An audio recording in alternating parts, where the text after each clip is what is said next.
Hi there, friends. I am coming to you today from one of my favorite places in the world. Welcome back to another episode. It's Sven and today I wanted to film this episode in a place of extraordinary beauty because what we're going to talk about is kind of ugly.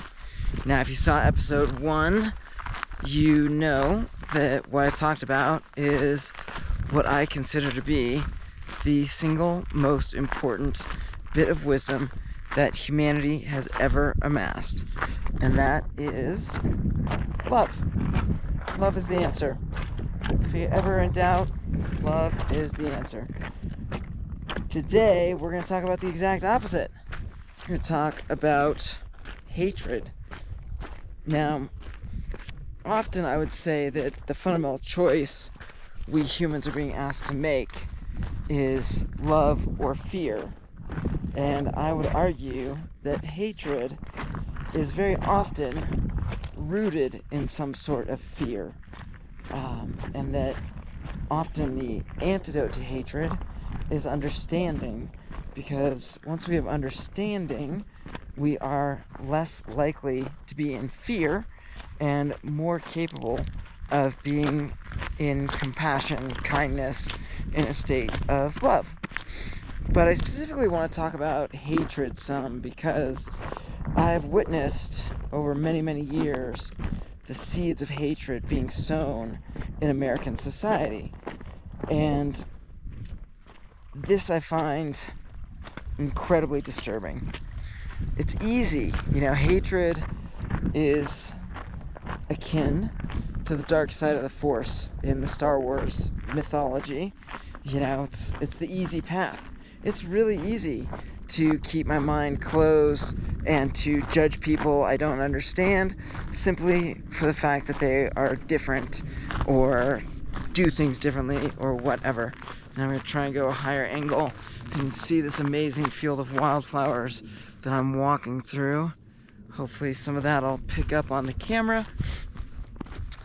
So yeah, it's really easy to hate. And, like junk food, hatred sometimes feels really good. It can feel really righteous. It can be powerful. Like, those people are wrong and we're right, and therefore we hate them and we oppose them and we wish for their demise.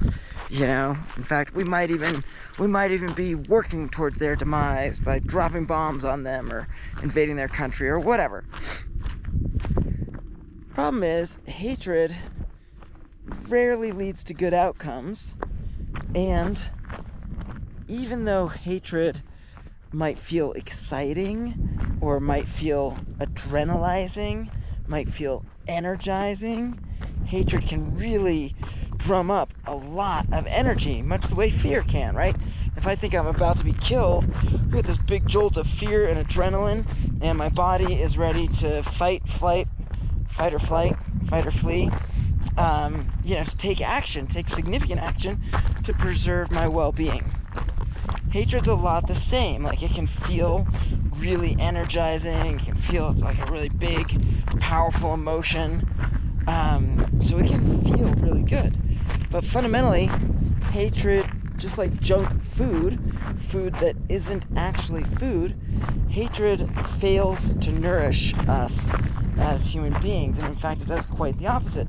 Hatred has a toxic effect on our health and well-being. Hatred acts like a poison in our own veins by stimulating the release of various stress hormones that basically wear and tear the body, that cause damage to our cells. And think about it. Think about, again, I used the example the other day of driving in traffic and someone cuts you off or whatever. Someone does something that you don't feel is just or fair or right. So there's a reaction. Maybe I'm in a hurry. This person cuts me off. Now I've got a heightened stress level, and now I'm starting to generate these feelings of hatred towards that person. But within all of that is this stress, right? Probably cortisol or something, I don't know.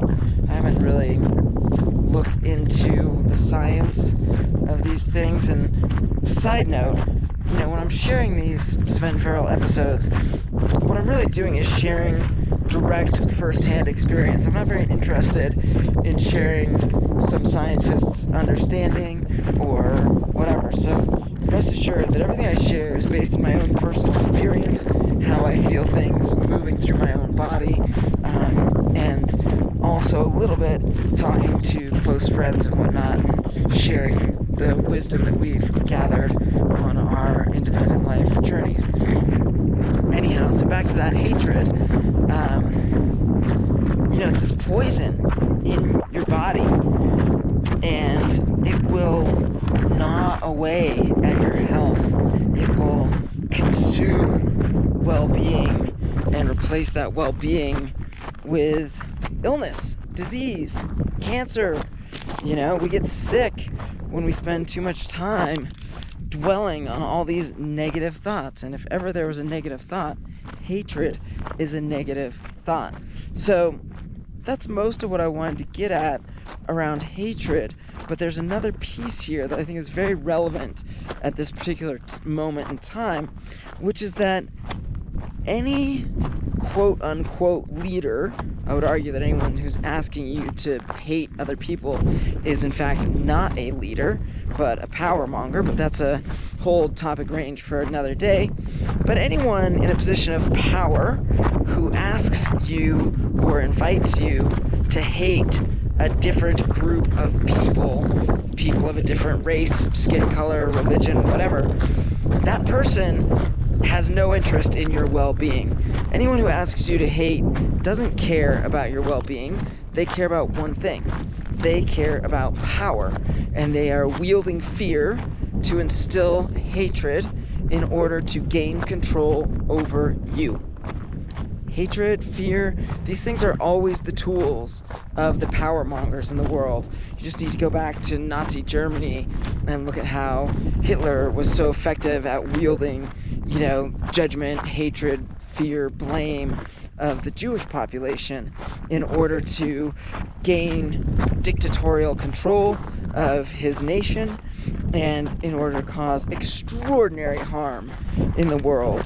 And I guarantee you that, with some exceptions for people who are genuinely psychopathic and do not have the ability to feel empathy for their fellow humans, but I would argue that by and large the majority of people who got swept up in the Nazi fervor and ended up causing harm to their neighbors and their friends and their fellow citizens, those people, when they went to their deathbed, carried an extraordinary burden of guilt and shame and probably self-judgment, because while hatred may feel like a big emotion, may allow us to feel righteous in a certain way, may allow us to feel highly energized, even highly motivated to take some sort of big action that we might not have had the courage to do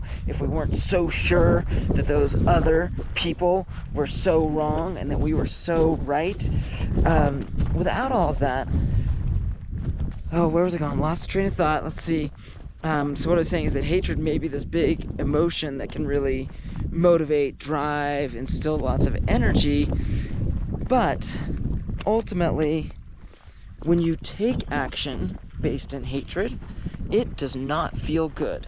I mean, think about the difference between when you have an opportunity to help a neighbor, a school kid, anyone who needs help that you're able to render assistance to.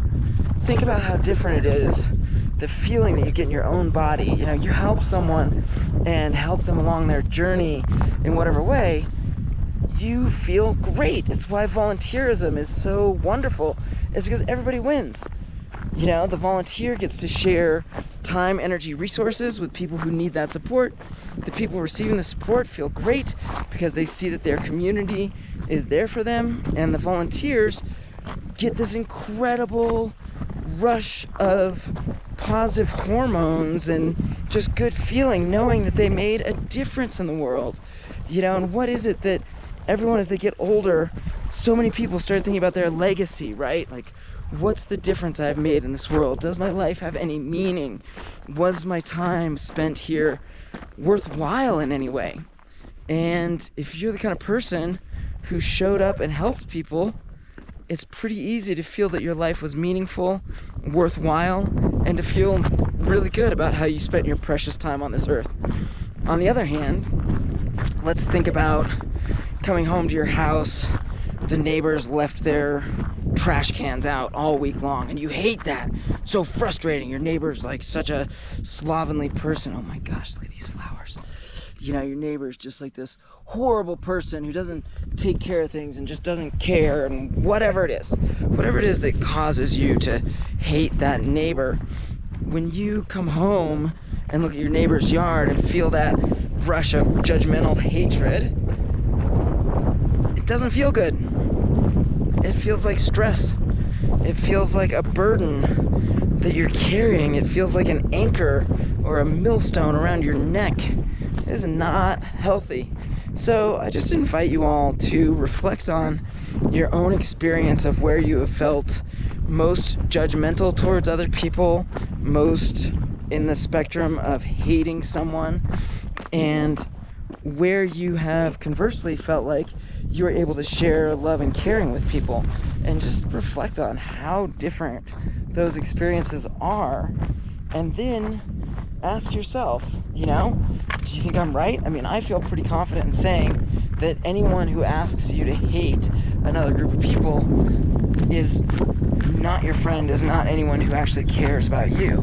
Do you think I'm right? I mean, what's your experience? Do you think that someone who asks you to hate might actually be trying to look out for you, might be trying to help you avoid some kind of problem in the world? Who knows? I mean, would be a logical conclusion. That's certainly what I would hope if someone, you know, in a position of power was asking me to help other people. I would hope that their intention was to help me avoid being hurt by those people or harmed by those people. But what I witness is, in reality, when people in position of power are asking us to hate, they are simply spreading a poison, and it is part of the poison that has been used since the dawn of civilization to divide and conquer, to get people without power to fight amongst themselves instead of looking at the power mongers themselves and how they are often wielding power in an incredibly unjust, uncompassionate, unkind, and uncaring way. So that pretty well sums it up. Hatred is toxic in my experience. Hatred is a poison that will cause you far more harm than it will cause to the people you hate. And so I really urge you to consider who are the people who are inviting you to care about the world around you, who are inviting you to be more compassionate, who are inviting you to lean into helping your neighbors, who are leading efforts in, you know, like a hurricane or a situation where we all need to dig in and help each other out. Who are those people, and who are the people who are encouraging or inviting or even commanding that you hate other people? Yeah, break free of the poison, my friends. Set your mind free. Don't let yourself be taken in by anyone who is using poison to control you. All right, that pretty well wraps it up for this second episode of the Sven Farrell channel. And now, get a little more flavor of what I'm doing with this channel, the kinds of very real human things I want to talk about. And yeah, we're going to just keep diving deeper and deeper into the human experience, what things allow us to have amazing, even seemingly miraculous, incredible, magical lives, and what things tend to bring us down or knock us out of the space of living our most amazing lives. So lots to cover. I'm going to be trying to do one episode a day, but I've got to figure out, my technology with basically I I need to be loading these videos in the evening because my internet connection is so slow that it takes like 6 hours to load one of these videos. So yeah, we're getting the timing right and figured out, and gradually keep rolling out these episodes and get my moves down. Anyhow, wishing you all the best, wishing you so much love and joy in your lives, wishing you great peace, wishing you well-being for yourself and your family. And yeah, hope you've enjoyed this hiking version of Sven Farrell, as we've gotten to stroll through a pretty spectacular landscape. Cheers.